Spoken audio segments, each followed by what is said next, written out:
এই খাবারটা ঠিক যতটাই সুস্বাদু, বানানো ততটাই সোজা। প্রথমেই একটা কড়াইতে আমি নিয়ে নিয়েছি বেশ খানিকটা ধুয়ে রাখা মুসুর ডাল।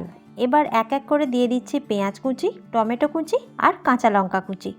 আর দিয়ে দিলাম স্বাদ মতো নুন, হাফ চা চামচ হলুদ গুঁড়ো, হাফ চা চামচ লঙ্কা গুঁড়ো, হাফ চা চামচ জিরে গুঁড়ো আর হাফ চা চামচ ধনে গুঁড়ো।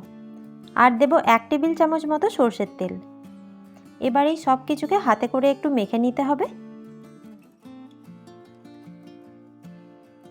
এরপর দিয়ে দিচ্ছি আলুটাকে একদম লম্বা লম্বা করে কেটে নিয়েছি, এটাকেও একটু মিক্স করে নেব। এরপর দিয়ে দিলাম বেশ খানিকটা জল, প্রায় 1 কাপ মতো। এবার এটাকে ঢাকা দিয়ে লো ফ্লেমে 20 থেকে 25 মিনিট রান্না করব।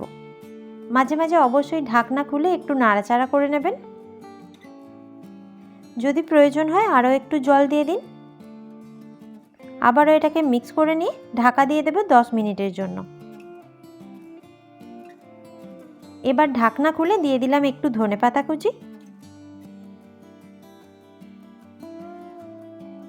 সবশেষে একটু সর্ষের তেল ছড়িয়ে নামিয়ে নিলেই রেডি মুসুর ডালের বাটি চচ্চড়ি। গরম ভাতের সাথে পরিবেশন করুন। আর এরকমই আরও ভিডিও পেতে চ্যানেলটাকে সাবস্ক্রাইব করতে ভুলবেন না।